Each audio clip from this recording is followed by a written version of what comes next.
ಸರಿ, junk food ಮೇಯ್ನಾಗಿ ಈಗ ಇವತ್ತಿನ ಜನತೆ ಯುವ ಜನತೆಯ ತೊಂದರೆ ಅಥವಾ ಇವತ್ತಿನ ಮಕ್ಕಳ ತೊಂದರೆ. ಈಗ ಇಡ್ಲಿ ದೋಸೆ ತಿನ್ಲಿಕ್ಕೆ ಜನ ರೆಡಿ ಇಲ್ಲ. ಈಗ ಫಾಸ್ಟ್ ಆಗಿ ಮ್ಯಾಗಿ ಅಥವಾ ಆ ರೀತಿಯ ಯಾವುದು ನೂಡಲ್ಸ್ ಇರ್ತದೆ, ಇದೆಲ್ಲ ನಮ್ಮ ಆಹಾರ ವಸ್ತುಗಳೇ ಅಲ್ಲ. ನಾವು ಇವತ್ತು ಅದನ್ನೇ ತಿಂತಾ ಇದ್ವಿ. ಬಿಸ್ಕಿಟ್ ಮತ್ತೆ ಯಾವುದು ಆ ಎಣ್ಣೆಯಲ್ಲಿ ಕರೆದಂಥ ಇದು ಬಟಾಟೆ ಅನ್ನೋದು ನಮ್ಮ ತರಕಾರಿಯೇ ಅಲ್ಲ. ಹಾಗೆ ನೋಡಿದ್ರೆ ಅದು ಮತ್ತೆ ನಮ್ಮಲ್ಲಿ ಆಮದಾಗಿ ಬಂದಂಥದ್ದು. ಇವುಗಳನ್ನೇ ನಾವು ಇವತ್ತು ಜಾಸ್ತಿ ಬಳಸ್ತಾ ಇದ್ದೇವೆ. ನಮ್ಮಲ್ಲಿ ಇದ್ದ ತರಕಾರಿ, ನಮ್ಮ ದೇಶೀಯ ತರಕಾರಿ ಏನಿತ್ತು ಅದೇ ಇವತ್ತು ನಮ್ಮ ಮರೆತು ಹೋಗಿದೆ. ನಾವೀಗ ನಮ್ಮದಲ್ಲದ ತರಕಾರಿಯನ್ನು ತಿಂತಾ ಇದ್ದೀವಿ. ಸೊ ನಮ್ಮ ದೇಶೀಯ ತರಕಾರಿ ಹಾಗೂ ಮನೆಯಲ್ಲಿ ತಯಾರಿಸಿದ ಆಹಾರ, ಜಂಕ್ ಫುಡ್ಗಳ ವರ್ಜಿತೆ ಹಾಗೂ ಹಿತಮಿತವಾಗಿ ತಿನ್ನೋದು, ಸಾಕಷ್ಟು ದ್ರವಾಹಾರವನ್ನು ಪಡ್ಕೊಳ್ಳೋದು, ಸಮಯಕ್ಕೆ ಸರಿಯಾಗಿ ಊಟ ಮಾಡೋದು, ಇವುಗಳೆಲ್ಲ ನಿಮ್ಮ ರೋಗ ನಿರೋಧಕ ಶಕ್ತಿಯನ್ನು ಖಂಡಿತ ಹೆಚ್ಚಿಸ್ತದೆ. ಈಗ ರೋಗ ನಿರೋಧಕ ಶಕ್ತಿ ಇದ್ದಕ್ಕೆ ನಾವು 3 ಜನ ಇಲ್ಲಿ ಕೂತಿದ್ದೀವಿ, ಇಲ್ಲದ್ರೆ ನಾವು ಎಲ್ಲೋ ರೋಗ ಮಕ್ಕಳ ವಿಷಯದಲ್ಲಿ ಬಂದವಾಗ ಈಗ ವ್ಯಾಕ್ಸಿನೇಷನ್ ಅನ್ನೋ ಒಂದು ವಿಷಯ ನಾವು ಮರೀಲಿಕ್ಕಾಗೋದಿಲ್ಲ. ಯಾಕಂದ್ರೆ ಈ ಕೆಲವು ಕಾಯಿಲೆಗಳಿಗೆ ಅದು ವ್ಯಾಕ್ಸಿನ್ಗಳು ಎಷ್ಟು ವರ್ಷದಿಂದ ಅಲ್ಲ, ಈಗ ಹುಟ್ಟಿದ ಮಗುವಿನಿಂದಾಗಿ ನಾವು ಈ ಲಸಿಕೆಗಳನ್ನು ಹಾಕ್ತಾ ಇರ್ತೇವೆ. ಸಾಧಾರಣ 5 ವರ್ಷ 10 ವರ್ಷದವರೆಗೂ ಕೂಡ, ಈ ಒಂದು ದೊಡ್ಡವರಿಗೂ ಕೂಡ ಕೆಲವು ಹಾಕುವಂಥ ಲಸಿಕೆಗಳು ಇದ್ದಾವೆ. ಈಗ ಒಂದು ಯಾವುದೇ ಕಾಯಿಲೆಗೆ ಒಂದು ಒಳ್ಳೆ ಲಸಿಕೆ ಇರುವಾಗ ಆ ಲಸಿಕೆಯನ್ನು ತಗೊಳ್ಳೋದು ಒಂದು ಒಳ್ಳೆ ಅಭ್ಯಾಸ. ಅದು ಬಿಟ್ಟು ನಾವು ಕಾಯಿಲೆ ಬರದೇ ಇರಲಿ ಅಂತ ಪ್ರಾರ್ಥನೆ ಮಾಡೋದಕ್ಕಿಂತ ಅದಕ್ಕೆ ಲಸಿಕೆ ತಗೊಂಡು ಆ ಕಾಯಿಲೆಯನ್ನು ತಡೆಗಟ್ಟಲಿಕ್ಕೆ ಆಗ್ತದೆ. ಈಗ ನೀವು ಹೇಳಿದ ವಾಂತಿ ಭೇದಿ ಭೇದಿ ಚಿಕ್ಕ ಮಕ್ಕಳಲ್ಲಿ ರೋಟಾ ವೈರಸ್ಸಿಂದ ಭೇದಿ ಬರ್ತದೆ. ಅದನ್ನು ನಾವು ಸಣ್ಣ ಈಗ 1.5, 2.5, 3.5 ತಿಂಗಳಿಗೆ ಆ ಲಸಿಕೆಯನ್ನು ಹಾಕ್ತೇವೆ.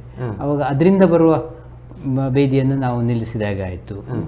ಅದೇ ಥರ ಈಗ ಟೈಫಾಯ್ಡಿಗೆ ಲಸಿಕೆ ಉಂಟು. ಅಥವಾ ಇವನ್ ಈಗ ಕಾಮಾಲೆ ರೋಗ ಹೇಳಿದ್ರಲ್ಲ, ಹೆಪಟೈಟಿಸ್, ಅದಕ್ಕೆ ಕೂಡ ಈಗ ವ್ಯಾಕ್ಸಿನ್ ಬಂದಿದ್ದಾವೆ. ಅದನ್ನು ಕೂಡ ತಗೊಂಡು ಅದೇ ನಿಮಗೆ ವ್ಯಾಕ್ಸಿನ್ ಲಭ್ಯವಿದ್ದರೆ ಅದನ್ನು ತಗೊಂಡು ಕಾಯಿಲೆ ಬರದೇ ಇದ್ದಾಗೆ ತಡಿಲಿಕ್ಕೆ ಆಗ್ತದೆ. ರೋಗ ನಿರೋಧಕ ಶಕ್ತಿಯನ್ನು ಆ ಪರ್ಟಿಕ್ಯುಲರ್ ಕಾಯಿಲೆಗೆ ಜಾಸ್ತಿ ಮಾಡ್ಬೋದು. ಈಗ ಸರ್, ಈಗ ನಾವು ಇಬ್ಬರಲ್ಲಿ ಕೂಡ ಕೇಳುವಂಥದ್ದು, ಈಗ ಸರ್ ನೀವು ಹೇಳಿದ್ರಿ ಫಾಸ್ಟ್ ಫುಡ್ಡು, ಜಂಕ್ ಫುಡ್ ಮಾಡೋದ್ರಲ್ಲಿ ಮನೆಯಲ್ಲಿ ತಂದೆ ತಾಯಿ ಮತ್ತು ಪೋಷಕರ ಪಾತ್ರ ಕೂಡ ತುಂಬ ಇದೆ. ಖಂಡಿತ ಇದೆ. ಇವತ್ತು ಇನ್ನು ಮುಂದಕ್ಕೆ ಆರ್ಡರ್ ಮಾಡೋದು ಹೇಗೆ ಅಂತ ಕಲ್ತ್ಕೊಳ್ಳೋದು ಅತಿ ಅಗತ್ಯ ಅನ್ನಿಸ್ತದೆ. ಯಾಕೆಂದ್ರೆ ಅಡಿಗೆ ಮಾಡೋ ಒಂದು ಪರಿಪಾಠ ಇವತ್ತು ಕಮ್ಮಿ ಆಗ್ತಾ ಇದೆ. ಈಗ ನಾವು ಯಾವುದೇ ಸಂಸ್ಥೆಯ ವಿರುದ್ಧ ಅಲ್ಲ, ನಾನಂತೂ ಖಂಡಿತ ಅಲ್ಲ. ಆದ್ರೆ ಮನೆಯ ಊಟ, ಮನೆಯ ತಿಂಡಿ, ಮನೆಯ ಏನು ನಾವು ಆಗಾಗ್ಗೆ ಸಿದ್ಧಪಡಿಸಿದ ಆಹಾರ ಏನಿದೆ ನೋಡಿ, ಅದರಷ್ಟು ಚಿನ್ನ ಯಾವುದೂ ಇಲ್ಲ. ಸೊ ಇಂಥ ಒಂದು ಪರಿಪಾಠ, ಬಾಯಿ ರುಚಿಗೆ ಒಳಗಾಗಿ ತಿನ್ನುವ ಬದಲು ದೇಹಕ್ಕೆ ಏನು ಪೋಷಕಾಂಶ ಅಗತ್ಯ ಇದೆ ಅಂಥ ಆಹಾರವನ್ನು ತಿನ್ನುವಂಥ ಪರಿಪಾಠ ನಾವು ಮಾಡ್ಬೋದು. ಅತಿಯಾದ ರುಚಿಗೋಸ್ಕರ ಅತಿಯಾದ ಉಪ್ಪು, ಅತಿಯಾದ ಸಿಹಿ, ಅತಿಯಾದ ಹುಳಿ, ಅತಿಯಾದ ಖಾರ, ಇದೆಲ್ಲ ಏನು ಕೊಡ್ತದೆ ದೇಹಕ್ಕೆ? ಬಾಯಿಗೆ ರುಚಿ ಕೊಡ್ತದೆ ಹೊರತು ದೇಹಕ್ಕೆ ಪೋಷಕಾಂಶ ಕೊಡಲ್ಲ. ಹಾಗೆ ನೋಡಿದ್ರೆ ನಮ್ಮ ದೇಹಕ್ಕೆ ಕೊಡುವ ವಿಷದ ವಸ್ತುಗಳು ಇವೆ: ಅತಿ ಸಿಹಿ, ಅತಿ ಉಪ್ಪು, ಅತಿ ಖಾರ, ಅತಿ ಹುಳಿ. ಸೊ ಇವುಗಳನ್ನು ಕಮ್ಮಿ ಮಾಡಿ ಮನೆಯಲ್ಲೇ ತಯಾರಿಸಿದ ಆಹಾರ ತಗೊಳ್ಳೋದು ಖಂಡಿತ ಒಳ್ಳೆಯದು ದೊಡ್ಡವರಿಗೆ. ಮಕ್ಕಳಿಗೆ ಸಂಬಂಧಪಟ್ಟಂತೆ ಶ್ರೀಧರ್ ಅವರು ಹೇಳ್ಬೋದು. ಅದೇ ಅದು ದೊಡ್ಡವರಾಗಲಿ ಸಣ್ಣವರಾಗಲಿ ವಿಷಯ ಅದೇ. ಆದರೆ ಈಗ ಚಿಕ್ಕ ಮಕ್ಕಳಿಗೆ ಚಾಕ್ಲೇಟ್ ಯಾರು ತಂದು ಕೊಡೋದು? ಅದು ದೊಡ್ಡವರು. ಸೊ ಅದರಿಂದಾಗಿ ಅಲ್ಲಿ ನನ್ನ ಮಗು ಊಟ ಮಾಡ್ತಾ ಇಲ್ಲ ಅಂತ ಅವರದ್ದು ಹೆಚ್ಚಿನ ತಂದೆ ತಾಯಂದ್ರ ಕಂಪ್ಲೇಂಟ್. ಅದು ಏನಾಗ್ತದೆ ಅಂದರೆ, ಈಗ ದೇಹಕ್ಕೆ ಶಕ್ತಿ ಬೇಕು. ಆ ಶಕ್ತಿ ಈಗ ಯಾವುದರಿಂದವೂ ಬರ್ಬೋದು. ಈಗ ಒಂದು ದೊಡ್ಡ ಚಾಕ್ಲೇಟ್ ತಿಂದರೆ ಅವನಿಷ್ಟು ಊಟ ಮಾಡಿದ್ದಕ್ಕೆ ಸಮ, ಅದು ಅಷ್ಟು ಶಕ್ತಿಯನ್ನು ಕೊಡ್ತದೆ. ಆದರೆ ಅದರಲ್ಲಿ ಎಲ್ಲ ಪೋಷಕಾಂಶ ಇರುವುದಿಲ್ಲ. ಅದರಿಂದಾಗಿ ನಿಮಗೆ ಸದ್ಯಕ್ಕೆ ಆ ಮಗುವಿನ ಚಟುವಟಿಕೆಗೆ ಅದು ಶಕ್ತಿಯನ್ನು ಕೊಡ್ತದೆ. ಆದರೆ ದಿನ ಅದನ್ನೇ ತಿಂತ ಹೋದರೆ ಮಗುವಿನ ಬೇರೆ ಪೋಷಕಾಂಶದ ಕೊರತೆಯಿಂದ ಮಗು ಆಮೇಲೆ ನಿಶಕ್ತಿಯಿಂದ ಆಮೇಲೆ ಬಳಲಿಕ್ಕೆ ಶುರು ಆಗ್ತದೆ. ಅದರ ತೊಂದರೆಗಳು ಮತ್ತೆ ಸ್ವಲ್ಪ ದಿನದ ನಂತರ ಕಾಣಿಸ್ಕೊಳ್ತವೆ. ಈಗ ಅದರಿಂದಾಗಿ ಮನೆಯಲ್ಲಿ ತುಂಬ ಚಾಕ್ಲೇಟನ್ನು ಅಥವಾ ಬಿಸ್ಕೆಟನ್ನು ಅಥವಾ ಚಿಪ್ಸ್ ಅದನ್ನೆಲ್ಲ ತಂದಿಡುವುದು ಯಾರು? ತಂದೆ ತಾಯಿ ಅಂದರೆ. ಯಾಕಂದರೆ ಅವರಿಗೆ ಮಗುವನ್ನು ತಾತ್ಕಾಲಿಕವಾಗಿ ಕೂರಿಸ್ಲಿಕ್ಕೆ ಅದು ಸುಲಭ ಉಪಾಯ. ಸೊ ಅದನ್ನು ಅವರು ಅವಾಯ್ಡ್ ಮಾಡಬೇಕು, ಅದನ್ನು ಅವರು ಕೂಡ ಥಿಂಕ್ ಮಾಡಿ ಅವರು ಮುಂದುವರಿಬೇಕು. ಸರ್, ನೀವು ಆವಾಗ ಹೇಳಿದಾಗೆ ಹಿತವಾಗಿ ಮಿತವಾಗಿ ತಿನ್ನಬೇಕು ಅಂತೇಳಿ, ಅಂದರೆ ಮನುಷ್ಯ ಹೆಚ್ಚು ವರ್ಷ ತಿನ್ನಬೇಕು ಅಂತ ಹೇಳಿದರೆ ಈಗ ಕಡಿಮೆ ತಿನ್ನಬೇಕು ಅಂತ ಹೇಳಿ. ಖಂಡಿತ ಹೌದು. ಈಗ ಹೊಟ್ಟೆ ಬಿರಿಯುವ ಹಾಗೆ ತಿನ್ನೋದಲ್ಲ, ದೇಹಕ್ಕೆ ಅಗತ್ಯ ಇರುವಷ್ಟು ಮಾತ್ರ ತಿನ್ನಬೇಕು. ಈಗ ನಾವು ಬಟ್ಟಲಲ್ಲಿ ಇದ್ದದ್ದನ್ನೆಲ್ಲ ಬಟ್ಟಲು ತುಂಬಿ ಊಟ ಮಾಡೋದಲ್ಲ, ನಿಮ್ಮ ಕೆಲಸಕ್ಕೆ ಅನುಗುಣವಾಗಿ ತಿನ್ನಿ. ಈಗ ನೀವು ಬೆಳಿಗ್ಗೆಯಿಂದ ಸಂಜೆವರೆಗೆ ನೇಗಿಲು ಹಿಡ್ಕೊಂಡು ಗದ್ದೆ ಉಳುವವರ, ಆಗ ನೀವು ಅನ್ನ ಗುಡ್ಡೆ ಹಾಕಿ ತಿನ್ಬೋದು. ನಾವು ಬೆಳಿಗ್ಗೆಯಿಂದ ಸಂಜೆವರೆಗೆ ಕೂತ್ಕೊಂಡು ಕೆಲಸ ಮಾಡುವವರ, ಆಗ ಅದಕ್ಕನುಗುಣವಾಗಿ ತಿನ್ಬೇಕು. ಸೊ ನಿಮ್ಮ ಕೆಲಸಕ್ಕೆ ಅನುಗುಣ ನಿಮ್ಗೆ ಎಷ್ಟು ಖರ್ಚು ಮಾಡಲಿಕ್ಕೆ ಅಗತ್ಯ ಇದೆ ಶಕ್ತಿಯನ್ನು. ಈಗ ಅವ್ರು ಹೇಳಿದ್ರು ಒಂದು ಚಾಕ್ಲೇಟ್ ಅಲ್ಲಿ ಇಷ್ಟು ಶಕ್ತಿ ಸಿಗ್ತದೆ ಅಂತ. ಅದಕ್ಕನುಗುಣವಾಗಿ ನಿಮ್ಮ ಕೆಲಸ ಅನುಗುಣವಾಗಿ ತಿನ್ಬೇಕು. ಬೆಳೆಯುವ ಮಕ್ಕಳಿಗೆ ಬೇರೆ, ಅವರಿಗೆ ಬೆಳೀಲಿಕ್ಕಂತ ಒಂದಷ್ಟು ಶಕ್ತಿ ಬೇಕು. ನಾವು ಬೆಳೆದ ನಂತರ ನಮ್ಗೆ ಬೇಕಾಗಿರೋದು ಡೇ ಟು ಡೇ ಲೈಫ್ಗೆ, ಅಂದ್ರೆ ಅವತ್ತಿಂದ ಅವತ್ತಿಗೇನು ನೀವು ವ್ಯಯಿಸಬೇಕು ಅಷ್ಟು ಮಾತ್ರ ನೀವು ತಿನ್ಬೇಕು. ನಾವೇನ್ ಮಾಡ್ತೀವಿ, 10 ದಿವಸಕ್ಕೆ ಬೇಕಾದಷ್ಟು ಒಂದೇ ಸಲ ತಿಂದು ಬಿಡ್ತೀವಿ. ಆಗ ಬೊಜ್ಜು ಬರ್ತದೆ, ಬೊಜ್ಜಿನಿಂದ ಬರುವಂತ ಕಾಯಿಲೆಗಳು ಬರ್ತವೆ, ಸಾಕಷ್ಟು ಬೇರೆ ಬೇರೆ ತೊಂದರೆಗಳು ಬರ್ತದೆ. ಸೊ ಇಲ್ಲಿ ಮುಖ್ಯವಾಗಿ ಬೊಜ್ಜು ಇತರ ವ್ಯವಸ್ಥೆ ಬಂದ ಕೂಡಲೇ ಮತ್ತೆ ನಿಮ್ಮ ರೋಗ ನಿರೋಧಕ ಶಕ್ತಿ ಕಮ್ಮಿ ಆಗ್ತದೆ, ಮತ್ತೆ ನೀವು ರೋಗಕ್ಕೆ ತುತ್ತಾಗುವ ಸಾಧ್ಯತೆ ಕೂಡ ತುಂಬಾನೇ ಜಾಸ್ತಿ ಆಗ್ತದೆ. ಒಂದು ಮಾತು ಹೇಳ್ತಾರೆ, ಹಸಿದು ಉಣ್ಣುವುದು ಪ್ರಕೃತಿ, ಹಸಿಯದೆ ಉಣ್ಣುವುದು ವಿಕೃತಿ ಅಂತ ಹೇಳಿ. ಸರ್, ಅದರ ಜೊತೆಗೆ ಈಗ ಮಳೆಗಾಲ ಸಂದರ್ಭದಲ್ಲಿ ಈ ಸಾಕು ಪ್ರಾಣಿಗಳಿಂದ ಹರಡುವಂತಹ ರೋಗದ ಬಗ್ಗೆ ಏನಾದರೂ ಮಾಹಿತಿ ಕೊಡ್ಬೋದು ಅಂತ? ಖಂಡಿತ ಇದೆ. ಸಾಕು ಪ್ರಾಣಿಗಳಿಂದ ಹರಡೋ ಈಗ ನಾವು ಈಗ ಸದ್ಯದ ಮಟ್ಟಿಗೆ ಪುಣ್ಯವಂತರು, ಯಾಕೆಂತೇಳಿ ಮಂಗನ ಕಾಯಿಲೆ ದಕ್ಷಿಣ ಕನ್ನಡ ಜಿಲ್ಲೆ ಬಿಟ್ಟು ಬೇರೆ ಎಲ್ಲ ಜಿಲ್ಲೆಯಲ್ಲೂ ಹರಡ್ತಾ ಇದೆ. ಉಡುಪಿಯಲ್ಲಿದೆ, ಈಗ ಇವತ್ತು ಶಿವಮೊಗ್ಗ ಜಿಲ್ಲೆಯಲ್ಲಿದೆ, ಚಿಕ್ಕಮಗಳೂರು ಜಿಲ್ಲೆಯಲ್ಲಿದೆ, ಬೇರೆ ಬೇರೆ ಜಿಲ್ಲೆಯಲ್ಲಿ ಹರಡ್ತಾ ಇದೆ. ನಮ್ಮಲ್ಲಿ ಸದ್ಯದ ಮಟ್ಟಿಗೆ ಕಾಣಿಸ್ತಾ ಇಲ್ಲ, ಒಂದಷ್ಟು ಕಮ್ಮಿ ಇದೆ. ಸೊ ಇದು ಒಂದು ಮಳೆಗಾಲದ ಸಮಯದಲ್ಲಿ ಮಂಗಗಳಿಂದ ಮನುಷ್ಯನಿಗೆ ಹರಡುವಂತ ಕಾಯಿಲೆ.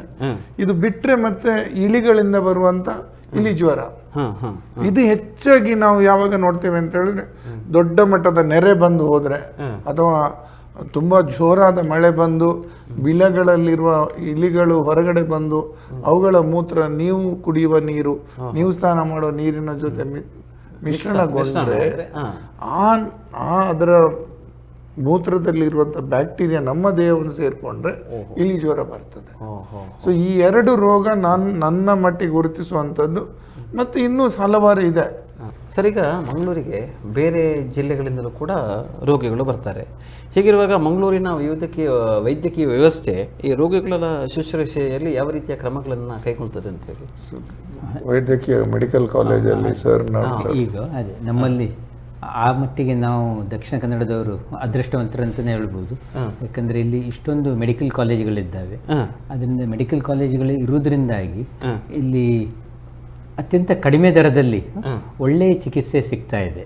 ಅದರಿಂದಾಗಿ ದಕ್ಷಿಣ ಕನ್ನಡ ಅಲ್ಲದೆ ನಮ್ಮ ಹತ್ತಿರದ ಸುತ್ತಮುತ್ತಲಿನ ಜಿಲ್ಲೆಯವರು ಕೂಡ ಇಲ್ಲಿಗೆ ಬರ್ತಾರೆ ವೈದ್ಯಕೀಯ ಟ್ರೀಟ್ಮೆಂಟಿಗೆ. ಮತ್ತು ಸಾಧಾರಣ ಒಳ್ಳೆಯ ಟ್ರೀಟ್ಮೆಂಟ್ಗಳು ಇಲ್ಲಿ ಸಿಗ್ತಾ ಇದೆ. ಸರ್, ನಿಮಗೆ ಸರ್ ಸಮಾಜದ ಆರೋಗ್ಯ ಕಾಪಾಡುವಲ್ಲಿ ಸರ್ಕಾರದ ಪಾತ್ರ ಏನೇನು?